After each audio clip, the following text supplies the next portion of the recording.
Okay, I trust you all can see it. Looks great. It's perfect for me to be talking about writing women back to history in this month, because March is officially Women's History Month in the United States.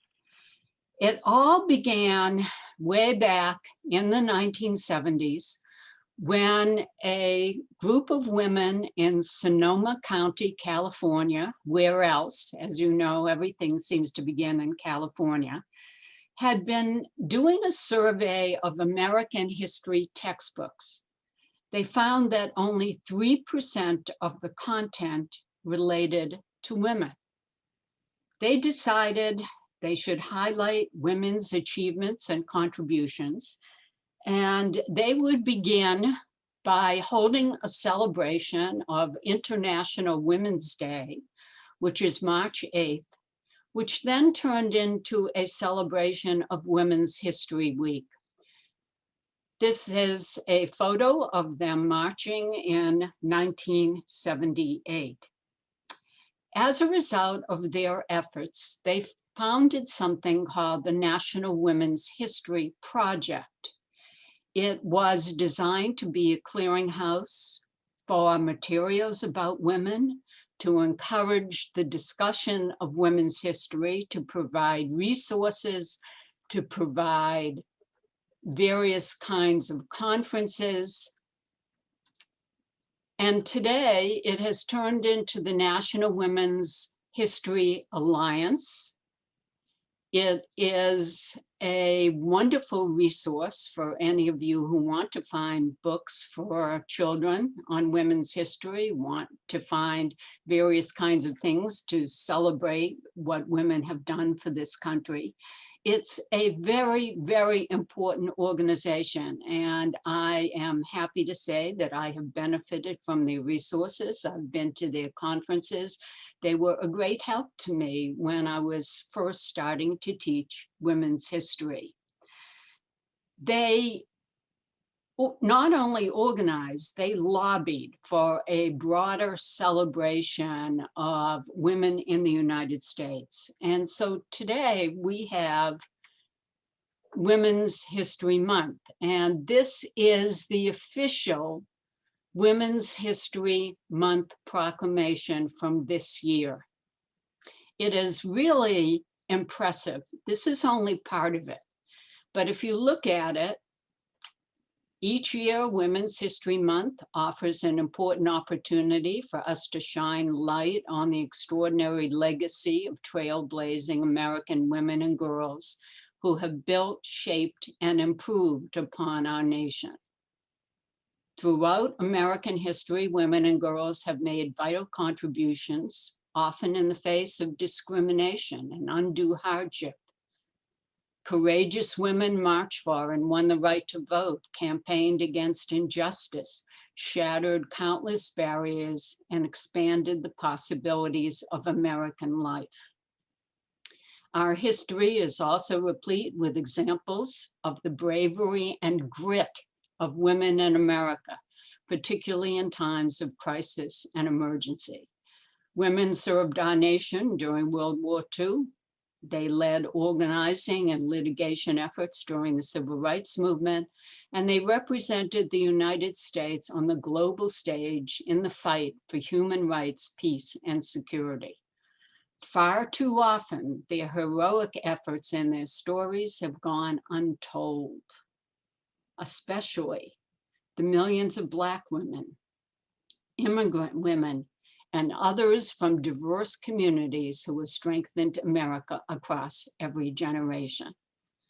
I've been reading these proclamations for years. They were first issued in 1987, and this is certainly one of the most complete and one of the most impressive that I have seen.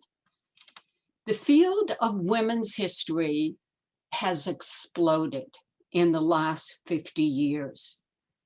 You can find courses on women's history taught at just about every college and university. You can find countless scholarly journals a huge variety of new books every year, articles. It's a dynamic, growing field. There is a Center for Gender Studies at the University of Florida. I suspect some of you may be aware of that. They began their first courses on women in 1977. Textbooks that used to mention just a few women now have discussions and materials on major topics and viewpoints. Of course, we're still grappling with how to integrate all this new material into the broader narrative. This controversy about how we should teach US history, about how we should teach women's history. But women's history is here to stay. And it's absolutely transformed our understanding of who we are. Now, I don't want you to think that women's history just came into being suddenly in the 1970s out of whole cloth and nothing had been done before, that there were no roots. There were roots. Even in the 19th century, there were books published about women. This is one of them, The Great Women of the 19th Century, a biographical encyclopedia. You can tell from its title that it was mostly about outstanding women. It was not particularly sophisticated in its methods, and many of the books that were written about women early on were written really by amateur historians, but that was okay. They showed that the sources were there. And an interesting part of this is the role that was played by the Daughters of the Confederacy. As you know, the Daughters of the Confederacy in the late 19th and early 20th century were very active in putting up monuments to the Civil War. They lobbied for state archives, they lobbied for state museums. Of course, they wanted to pay tribute to Confederate leaders, but they also wanted to pay tribute to what one of them called, quote, the heroism of Confederate women. They wanted to make sure that that was part of the historical record. So there were a number of books that were published on Southern women in colonial times and Southern women during the Civil War. In 1959, this came along, The Century of Struggle by Eleanor Flexner, originally just by her.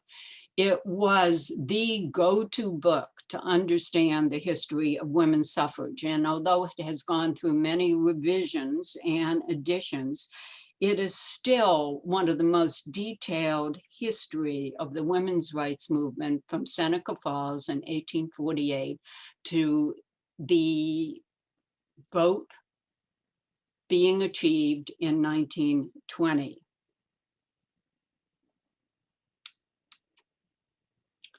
This woman, historian Mary Beard, was way ahead of her time. She wrote a few books on women in history, and this one, Women as a Force in History, you can tell from the title that it emphasized what women had done as agents, their influence, not their victimhood. She talked about women's essential contributions to building civilizations, not only in Europe, but in the United States. The book was, for the most part, negatively reviewed. It was ignored, and the material that Mary Beard brought in this book really did not get incorporated into general history textbooks. So much so that the words of Arthur Schlesinger rang true all the way through into the 1960s and 70s. Arthur Schlesinger Sr., very respected, highly regarded historian, wrote this in 1922. An examination of the standard histories of the United States and of the history textbooks in our schools raises the pertinent question whether women have made any contribution to American national progress that are worthy of record. If the silence of the historians is taken to mean anything, it would appear that 1/2 of our population have been negligible factors in our country's history. Before accepting the truth of this assumption, the facts of our history need to be raked over from a new point of view. It should not be forgotten that all great historians have been men and were likely to be influenced by a sex interpretation of history, all the more potent because unconscious. I cannot get over the relevance of his words through much of the 20th century. History in general, the history that I studied as an undergraduate and even in graduate school, was a history dominated by male historians. It was a history of wars, of politics, of business, of the leaders in those topics. There were few women mentioned. And I have to say that for the most part, most of us, including myself, did not really think anything of it. My own dissertation was on diplomatic history, on immigration history. It never occurred to me to study what women had done or to use that as a topic for my dissertation. All of that changed in the 1960s. And these are some, not all, but some of the reasons for the growth of women's history and its appearance in the 1960s. First of all, we had the social protest movements of that decade, and that included civil rights. Women were very active in the civil rights movement as well as men, and they began to question their civil rights and their place, indeed, in some of the civil rights movements. There was also the revival of feminism, the second women's rights movement, if you will. That came partially with the publication of The Feminine Mystique by Betty Friedan, who questioned the whole culture of the 1950s, and the establishment of NOW, the National Organization of Women, which was dedicated to removing legal discrimination against women. Here's an important one: demographic changes in the numbers of women going to college and in the workforce. More and more women were attending institutions for higher education. More and more women were majoring in history. There was Kennedy's Commission on the Status of Women report in 1961. John F. Kennedy, President of the United States, appointed a commission to study the status of women. Eleanor Roosevelt was made head of this commission. When they delivered their 60-page report in 1963, it outlawed not only discrimination against women, it called for changes in employment, in education. And this commission led to many states establishing their own commissions on the status of women. Cities, too. There was a Gainesville Commission on the Status of Women, and I was on that for several years, and we were very active. Finally, history changed in the 1960s. There was the emergence of a field that we call social history, which tended to focus on the lives of ordinary Americans, those people who were not in the headlines.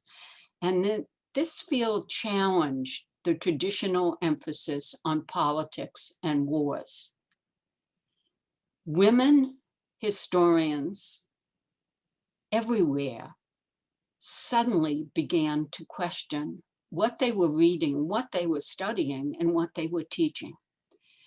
As Gerda Lerner, one of the founding mothers of the field of women's history, said, quote, recognizing that we were denied our history came to many of us as a staggering flash of insight, which altered our consciousness irretrievably. I have to admit that I was one of those women, and that this whole change was, for me, like putting on rose-colored glasses, and nothing ever looked the same since. The first efforts that came as a result of the field of women's history were to find women to talk about, notable women, heroines to match the prominent men we had always learned in our past classes. These are the two books I found when I initially started to teach about women's history in the 1970s. The one on the left, written by Gerda Lerner, I hope you can see, it is a little pink book, and it was very, very short. The other one, Seven Women, Portraits from the American Radical Tradition, was an effort to find women who stood out in their times. And so we found them.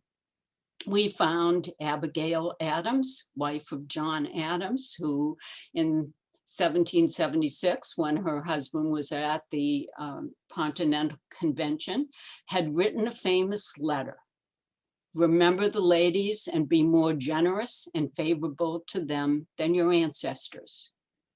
Do not put such unlimited power into the hands of the husbands. Remember, all men would be tyrants if they could. If particular care and attention is not paid to the ladies, we are determined to foment rebellion, and we will not hold ourselves bound by any laws in which we have no voice or representation. We talked about Abigail Adams. We talked about this letter. It was not really a serious demand for a revolution. Abigail Adams was concerned about the laws that were oppressive of married women, and she wanted a change in those. There was also Dorothea Dix, who had fought for the rights of the mentally ill. Harriet Tubman, the woman who had escaped from slavery, helped others escape from slavery, and then actually led a military expedition during the Civil War. And while we were talking about wars, we could find women who had actually dressed as soldiers and fought in the wars. This is a etching and painting of Deborah Sampson, who disguised herself as a young man to fight in the American Revolution.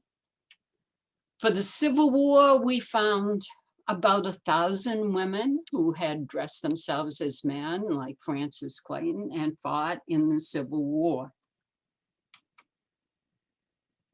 For World War II, and I'm not sure why that yellow is appearing on my screen. I hope it's not appearing on your screen against the PowerPoint, but here's Rosie the Riveter. Oh dear. Julianne, do you know what's happening here?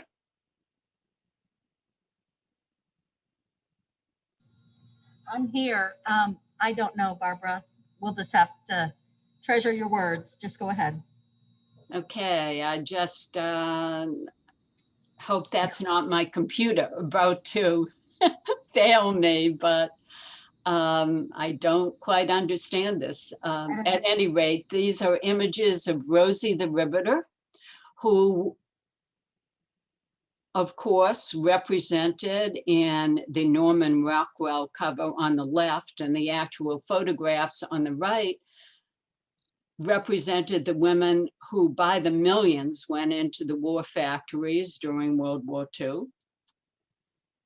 Then we also had Rosa Parks. If there was Martin Luther King and what he had contributed to the civil rights movement, surely we could talk about Rosa Parks, this, quote, simple woman seamstress who had tired feet, unquote, and refused to move to the back of the bus and helped to start the Montgomery bus boycott. But this approach, finding notable women, finding heroines, obviously had its limitations. And as historian Linda Gordon pointed out, you cannot simply add women to the picture we already have of the past, like painting in additional figures to the spaces of an already completed canvas. Women's history requires repainting the earlier pictures because some of what was previously on the canvas was inaccurate and more of it was misleading. This was a very interesting comment from Linda Gordon, but it was absolutely true. We needed to look at history from different angles because what we were doing before was accepting the framework, the paradigm that was already there, and simply trying to find women to fit into that already established framework. So a different approach was inadvertently suggested by this woman, Laura Thatcher Urich. Laura Thatcher Urich was a historian who had written a scholarly article in 1976. It was an article about funeral sermons that were delivered for Puritan women in colonial times. These were women who had never been noticed before. They were never talked about. They lived out their lives. And then when they died, there were funeral sermons about them. They had been well-behaved. And she commented, well-behaved women seldom make history. In other words, ordinary women going about their daily lives, not necessarily the people in the headlines. These were women that weren't talked about. Well, this phrase, well-behaved women seldom make history, was picked up and became kind of a pop icon. It appeared on bumper stickers. As you can see, I have one on my shelf, my bookshelf here.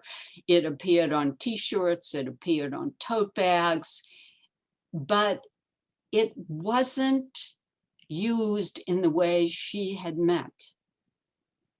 It was used as a way to encourage activism. And Urich was actually talking about changing the focus of how we studied history. And so we began to pay attention to this idea. What were the women doing? What were their lives like? How had they contributed to America's development? Who were these missing women? So we went back, and when you looked at women in the Civil War, we didn't just look at the thousands of women who dressed up as soldiers. We looked at women whose names we don't even know, women who formed Soldiers' Aid Society to raise money, to collect bandages, to make sure that soldiers on both sides had adequate clothing. We looked at women who followed the camps and cooked for them, as you can see in this photograph on your right. And we began to look at women's clubs at the turn of the century. Women in the late 19th and early 20th century, were going to college in greater numbers, and many middle-class women were joining women's clubs. There were literary clubs, there were garden clubs, there were volunteer clubs, there were consumer-oriented clubs. And it turned out that these clubs had brought about incredible reforms. In many places, including Florida, libraries were built by women's clubs. It was women who agitated for parks and playgrounds in major American cities, who wanted the cities to have proper lighting. It was women who campaigned for, again, to child labor. It was women who wanted to clean up the streets of some of the worst cities. The women's clubs, which we had overlooked and not considered very important, were absolutely crucial in America's development. And we also went back and looked again at the Montgomery bus boycott. We looked again at Rosa Parks. And Rosa Parks was not just a simple seamstress.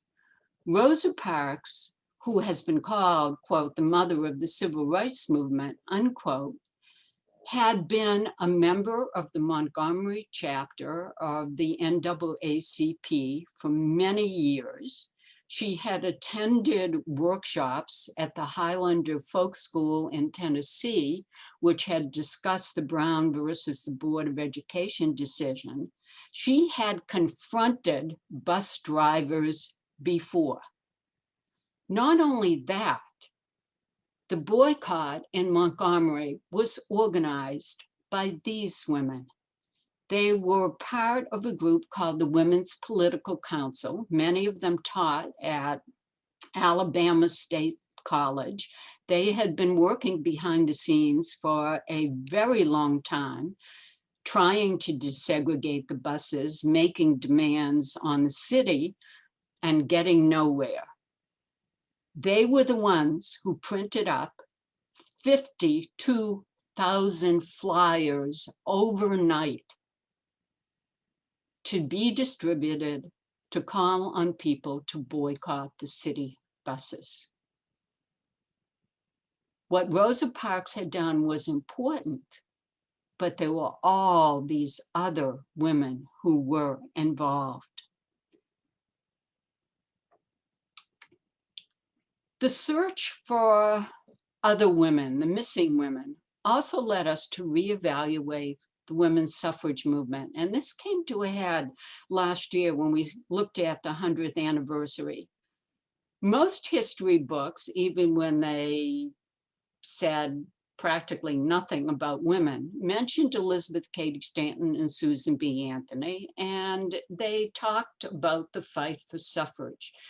Now, the original history of the fight for suffrage was written by Stanton and Anthony and other women who were active. We were familiar with that familiar story. We were also familiar with these photographs of women who had picketed the White House and called on President Woodrow Wilson to do something for women's suffrage. We knew that these picketers had been arrested, that this was considered a rather unladylike thing to do, to picket the White House and to criticize the president. But when we looked at suffrage fight more closely, think about this. The first demand for the vote was in 1848.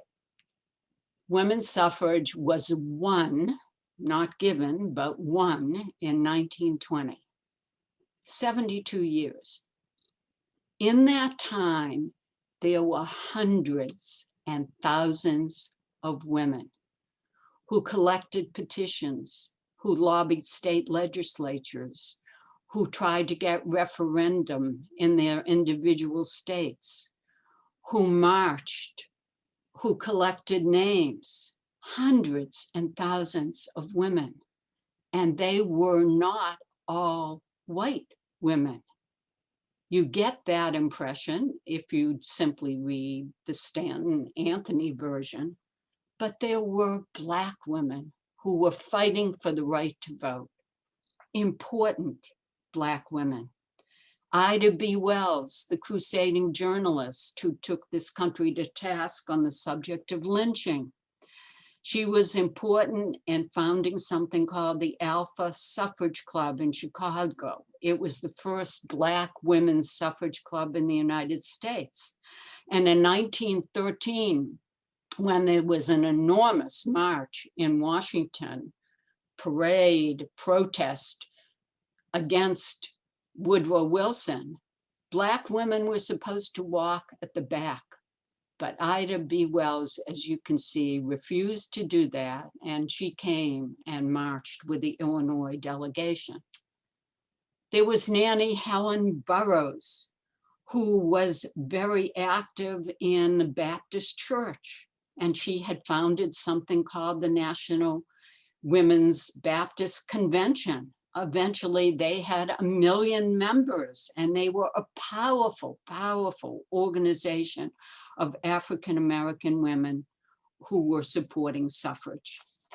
So we began to see that all of the topics that we had talked about were much more complex than we initially realized.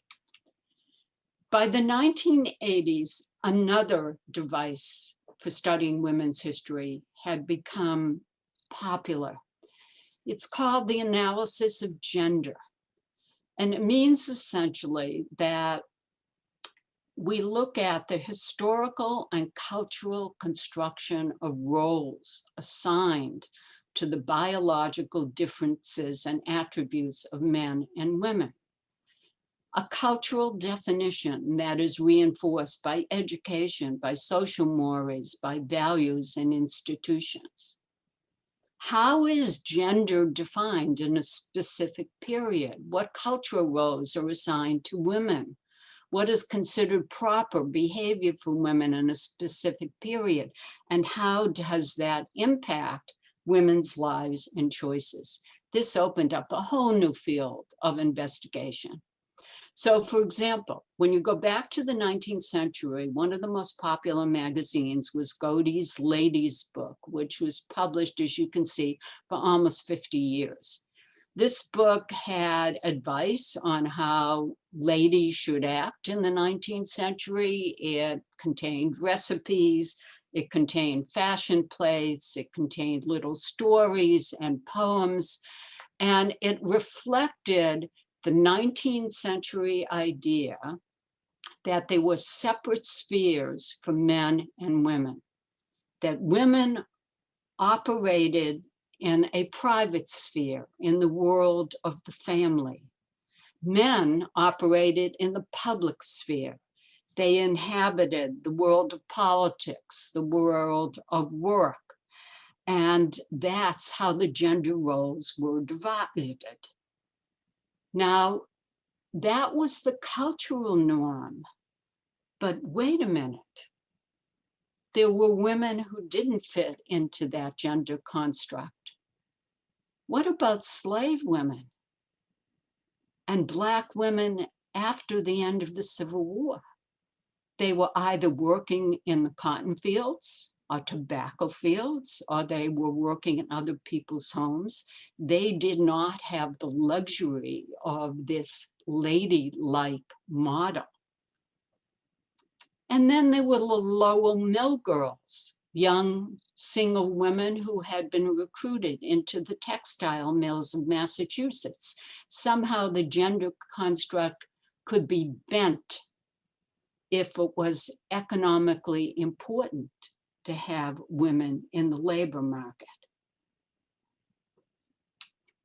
But what if you challenged the gender construct and you challenged it openly? Angelina and Sarah Grimke from South Carolina were prominent abolitionists. They had moved from South Carolina to Philadelphia. And since they had experienced slavery firsthand, what they could say was very important. And they spoke out about the evils of slavery. And they spoke out not only in their writings, but in public meetings that had a male and female audience. That was considered improper in the 19th century. And indeed, Angelina and Sarah Grimke were taken to task.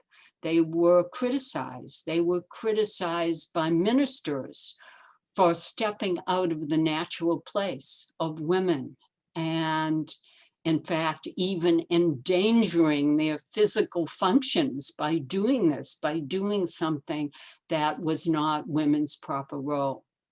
I must tell you that Sarah Grimke replied. She would not accept what the ministers had said. And one of her lines was later used by none other than Ruth Bader Ginsburg when she was arguing before the Supreme Court in a gender discrimination case. Many of us attending today get Social Security. There are almost 70 million of us, I think, who get Social Security benefits. And if you look at this photograph, we've got a very happy Franklin Delano Roosevelt, President of the United States, signing the bill for Social Security in 1935. He is surrounded by men, the men of his cabinet, the men who were his advisors and vice president. And there is one woman standing somewhat in the background. Her name was Frances Perkins. She was the Secretary of Labor, the first woman in the US cabinet ever. And Frances Perkins should not be in the background. Frances Perkins was the architect of the Social Security bill. In fact, Frances Perkins was the architect of so much of the legislation that Roosevelt was responsible for that insiders called it the Perkins New Deal. Frances Perkins was seen by many labor groups as an inappropriate person to be Secretary of Labor. After all, she was a woman, and this is not what women did. One union representative said, well, I guess we'll have to use a powder puff and lipstick in the inauguration parade when he heard about Frances Perkins' nomination. But Frances Perkins was a woman who had come up through settlement house work with Jane Addams in Chicago. She had been active in the suffrage movement. She had been active in women's consumer clubs. She had gone on to graduate work in economics. She had studied factories. She had been important in the Industrial Commission of New York City and then worked for Roosevelt when he was governor of New York. Frances Perkins challenged the cultural norms of what a woman should be doing in the early 20th century, and she was incredibly important, but she came in for a lot of criticism. It turned out that there were gender definitions also for first ladies. Here you see Eleanor Roosevelt and Franklin Roosevelt with their children. We all know Eleanor Roosevelt as a great first lady. She is considered probably the most admired first lady we have ever had. But Eleanor Roosevelt was criticized a great deal because she stepped out of what was seen to be the normal function of a first lady. Okay, a first lady could play hostess, as she did reluctantly, Maybe it was okay for a first lady to have her own press conferences, but her own press conferences of women. It was certainly not okay for a first lady to ride in a coal mine visiting miners in Appalachia. Nor was it okay for a first lady to travel thousands of miles to the Pacific to visit our troops during World War II. And it certainly wasn't okay for a first lady to be more assertive than her husband on the subject of civil rights. Here you see Eleanor Roosevelt with Marian Anderson, and I suspect you are all aware that when Marian Anderson was denied the right to sing in Constitution Hall in Washington, D.C., that Eleanor Roosevelt resigned from the Daughters of the American Revolution and arranged for Marian Anderson to sing on the steps of the Lincoln Memorial. So women who challenged the gender construct of their roles were often highly criticized. And of course, all of us know the images of women in the 1950s that were so very powerful, essentially reinforcing the idea that women's place was in the home. I always wondered about these photos and magazine covers of women baking and cleaning in high heels and all. The Ideal Woman, according to Life magazine's special issue in the 1950s, it was 1956. The ideal woman was a wife, a hostess, a volunteer, and a home manager, and she was a conscientious mother and spent a lot of time with her children. There were the TV programs, the Nelsons, Leave It to Beaver, one after another reinforcing this image. Alternatively, there was Playboy and all the kind of innuendos that went with Playboy covers and the Playboy articles. So you had your choice in the 1950s, and this was the choice.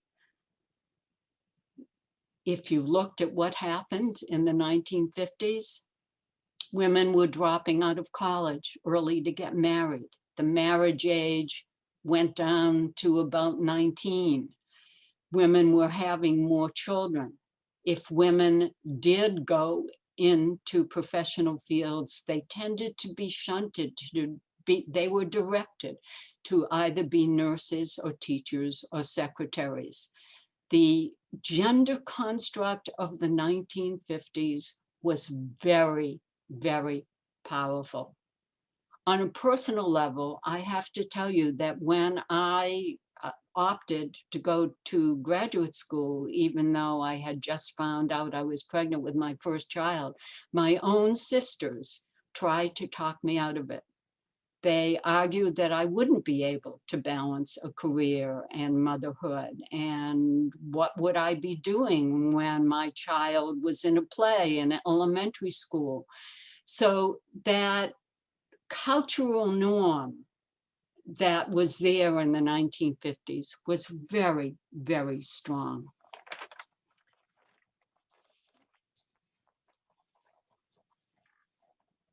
Okay, so if we put this all together, what can I tell you about the impact of women's history on the actual study of history today?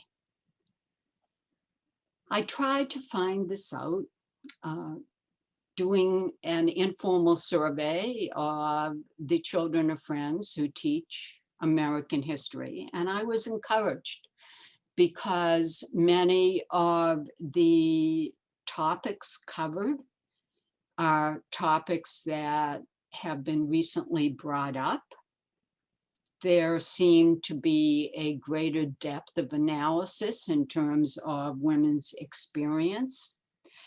I was able to look at the advanced placement history test for 2019, and one of the questions was a question on women's experience in the American Revolution and whether the American Revolution had been a watershed for women in terms of progress, whether it had opened new opportunities for women or not really. So I was encouraged by all of that. And there's no doubt that the textbooks have changed. But then I came across a brand new study by the National Women's History Museum. And the National Women's History Museum studied state standards in all the states. In other words, they examined the curriculum standards in every single state, kindergarten through 12th grade, and the District of Columbia. And they found that of 737 historical figures who are mentioned or taught about in the state standards, only 24%, or 178, are women. Let me say that again. Of 737 historical figures that are mentioned and taught across the United States, only 24% of them are women, and a smaller number of them are women of color. Now, these are the 15 that appear most often. And I hope you can read some of the names because you will see some of the women I've talked about: Rosa Parks, Susan B. Anthony, Harriet Tubman, Elizabeth Cady Stanton across the top. Abigail Adams on the second row. Eleanor Roosevelt is there, of course. Ida B. Wells, I'm glad to see. Anne Hutchinson on the bottom, partially because of her importance in challenging the whole hierarchy of Puritan thinking. So these were the 15 women. It made me curious about Florida. What are we teaching here in Florida in the K through 12 system? So I went to the Florida statutes, and the Florida statutes, the general part of the Florida statutes, begins with the study of the Declaration of Independence, and then the study of the American Constitution, and then it goes through the alphabet. I'm not showing all of it to you, but here's part of it. When you get to K, it's kindness to animals. L is history of the state, M is conservation of natural resources, N is comprehensive health education. This was sort of fascinating to me. Community health, consumer health, environmental health, family life, and awareness of the benefits of sexual abstinence, mental and emotional health, injury, internet safety, it goes on, nutrition.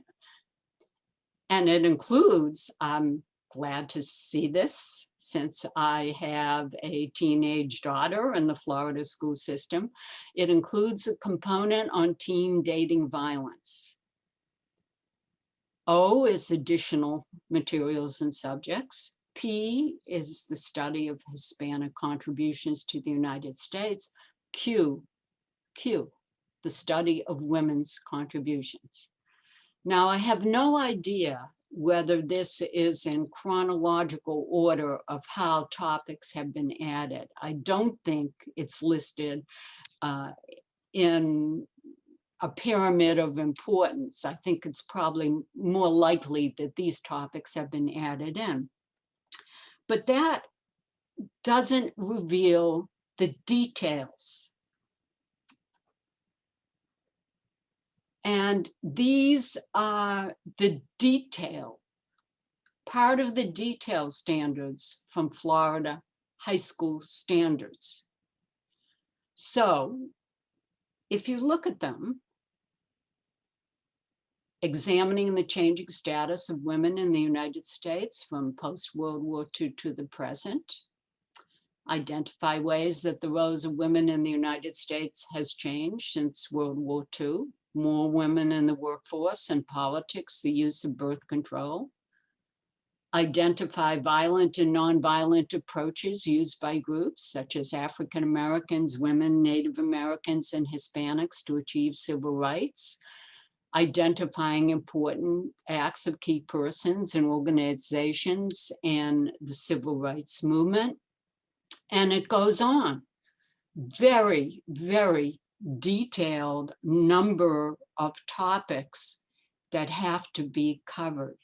It is a huge mass of material. And I found myself wondering how any teacher in the Florida high school system can possibly cover all these things that are asked about. But it is encouraging that they are there. So if I were to sum this up for you, I would have to say that before the 1960s, American history, as it was taught and studied in this country, was traditionally the study of men written by men. It focused on wars, it focused on politics, it focused on male leaders. Women's history has challenged the dominant narrative. And we have the challenge of writing women back into history and recognizing that, in a sense, back isn't the right word because women have always been there. We cannot just add a few notable heroines here and there. We have to understand women's experience and integrate that into the story we tell. It's good that we have Women's History Month and the National Women's History Alliance. Perhaps Women's History Month, like Black History Month, is an artificial creation, but it does help to focus our attention. And I want you to realize that women's history as a field has had a major impact on how we think about history in general, on the kinds of questions we ask. It's had a tremendous influence on historical research. There is an academic challenge. There's no doubt about it. And figuring out what we should study, what we should teach, and how we add this all in without overwhelming our teachers. But we have to do it because history teaches us who we are. It not only gives us perspectives on the past, it's an inspiration for the future. And as the National Women's History Alliance has said, we draw strength and inspiration from those who came before us and those remarkable women working among us today. They are part of our story. And a truly balanced and inclusive history recognizes how important women have always been in American society. So thank you. And let me close this out.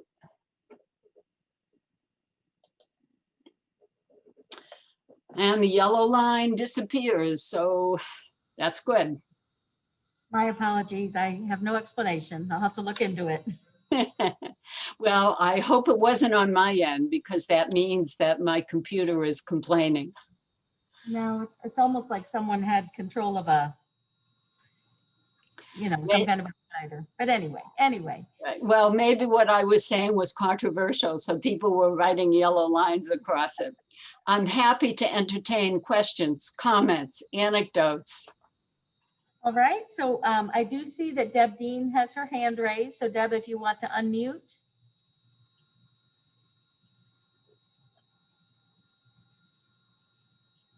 There we go. Yes, thank you very much, Barbara. This was a very good presentation, very concise and very reasonably presented. I have to say, I think one of the pivotal issues in women's history and women's liberation, if you want to say it, is the 1960s and birth control. I mean, it was just such a different life that women were allowed to have after that point. So I don't think, just our mothers didn't have that opportunity. And it's just been a whole game changer for women. And the second comment I have is, this is a wonderful book. It's called America's Women, 400 Years of Dolls, Drudges, Helpmates, and Heroines by Gail Collins. So I recommend it highly. Thank you. Thank you for your comments. And absolutely, there's no doubt about it. Birth control made a major impact in terms of choices women could have.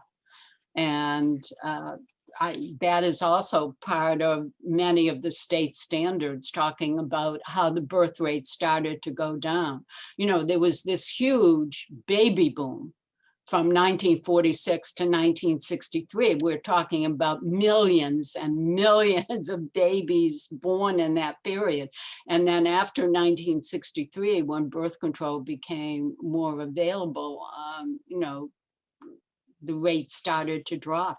And that certainly made it possible for women to be more active in the workforce and also have families. But you're absolutely right. And of course, Gail Collins writes those wonderful columns. All right, Peter Hyatt, I see you waving your hand. Go ahead, unmute. I wanted to make two comments. One of them is that I think we're slighting the present. We have a lot of prominent women in prominent positions right now that we ignore. One of the examples I have is that Nancy Roman, who was primarily responsible for heading the team that put the telescope into space, lived right here in Gainesville. And a lot of people don't even know that. She was a fabulous mathematician. She was right among us. She's a wonderful woman like this, and we ignore her. Yeah, and in the same way, you look at the statistics of women who are mathematicians in the space program, and they're almost equal to the number of men. And I know I was brought up with the business of saying that women, couldn't do math because they didn't have the right brains for that, and that's of course silly.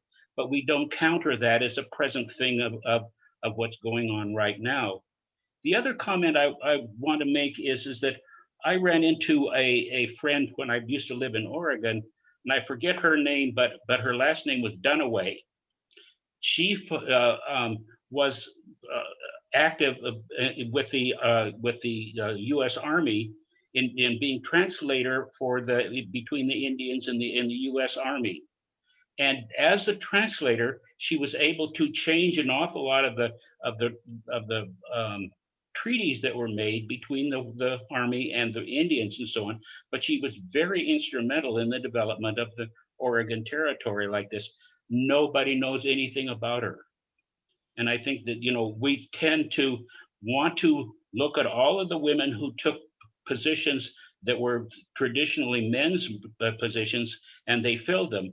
But we also have a lot of women who just went somewhere else like this and did their own thing and have done very, very well with it. And we tend to ignore them.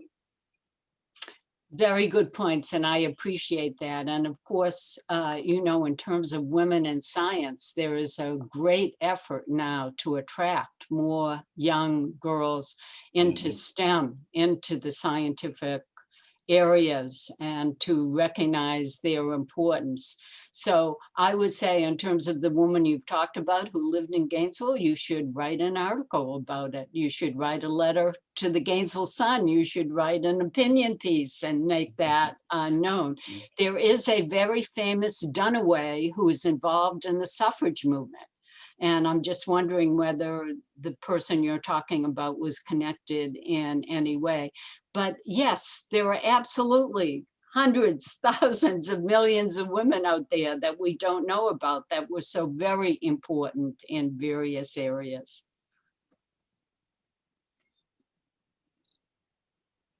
Okay, Rick Gold, go ahead. Barbara, you did a wonderful job of discussing the evolution of women's history and the use of history tools to deal with women's history. But history as a discipline is value-based. And as we're seeing with the destruction of the Confederate monuments, values change and values clash. Uh, we've seen similar types of approaches to women's history done with Hispanic history, African American or Black history, Latino history, indigenous history. Your final comments about bringing it all together is really important. But I'm wondering if you could address particularly the backlash against this inclusiveness in history. It's concerning, but we've seen it particularly during the Trump era. Could you address what that means for the future of history analysis? Well, you're absolutely right, Rick. I mean, history doesn't exist in a vacuum. It reflects current social values. So, for example, I think a lot of the new material on Black women in the suffrage movement was sparked partially by the Black Lives Matter movement. And a number of women began to look more closely at the suffrage movement. So yes, there is a backlash. We've seen this before, and I certainly hope that this backlash is temporary. In history is something that we've argued about from the very beginning, and there are many people who feel that when you teach history in the schools, we should teach all the things that make America great, and that we should not emphasize racism, we should not emphasize oppression, we should not emphasize economic differences, that we should essentially have a positive narrative, one that will inspire patriotism and an appreciation. That argument has always been there. So I see this backlash as part of that periodic kind of more conservative way of looking at history. I don't think that the inclusiveness that you've talked about is going to change. I think it's going to be there because the groups that have asked for being included are groups that are vocal and they're important. And we have found that talking about Native American history, talking about Hispanic history, talking about women's history enriches our understanding of what this country is about. So I'm an optimist. Maybe you're not, but I'm an optimist. I certainly hope we'll stay there. But I will tell you that, I mean, there were fights about textbooks. I don't want to pick on Texas, but I can tell you that there are often fights about what kind of textbooks get chosen in the great state of Texas. And it's important because Texas buys a lot of textbooks. I recently heard a historian who wrote a wonderful textbook called Out of Many, which looks at all the diverse groups that are part of American history, say that he had been informed that his book would no longer be used in AP classes because they were unhappy with something he had discussed. So, textbook selection is a big issue. There's no doubt. And that's partly where the fight you're talking about gets played out. Okay, and Marie, go ahead. I really appreciated this whole presentation. I thought it was so beautifully done and so beautifully laid out. But of course, you knew I would say that, Barbara. I just wanted to add one thing, and that is I have an anecdote to share, and it really has to do with heroes. When I was in Britain in the 70s, as just a young thing, I noticed all these children and adults with foreshortened limbs. And I asked why it was that this was the case, because it was more than a few, and I thought I had not seen this in the United States. I just wasn't privy to it. And doing a little research on this, I found out that it was because of one Canadian American pharmacologist by the name of Frances Oldham Kelsey. And when I found this out in my doctoral studies, I used her as a hero because she was one person at the FDA of a very small staff that approved drugs, and thalidomide was a drug that she could not in any good conscience approve. And she said, well, the pilot projects that got the drug to that stage of certification were questionable, and she was not going to rule on it unless there were much larger studies done on larger samples. She eventually was only the second woman to receive the President's Award for Distinguished Service, but to use her as a wonderful example of somebody who basically had the authority that was back in the 50s and 60s, of course, I don't know if this could happen now, but that one woman could just stop everything in its tracks, and something that turned out to be very dangerous and had very limited negative consequences in this country compared to what it could have. So I just wanted to mention that, although at the same time, I'm really aware that you're absolutely right in stressing the hero angle versus the everyday history angle, because that really is where we have to rediscover our roots. Thank you. Thanks for your comments, Anne Marie. And yes, I'm aware of the woman you mentioned. There was an article about her in the New York Times several years ago, I think. And I was really struck by how important she was. She died at 101. Thank you, Barbara. Hey, thank you. Anybody else? I don't see any hands waving. We did have a nice crowd here in our Oak Room, Barbara, but there are no questions from here. Okay. I know Ellen would be very appreciative of your time and your expertise and your insights. So if there are no other questions, we thank you, Barbara. Thank you. Bye, everyone. Thank you for listening. Thank you. Please join us for the rest of the sessions on this course. Stay well, everyone. Thank you.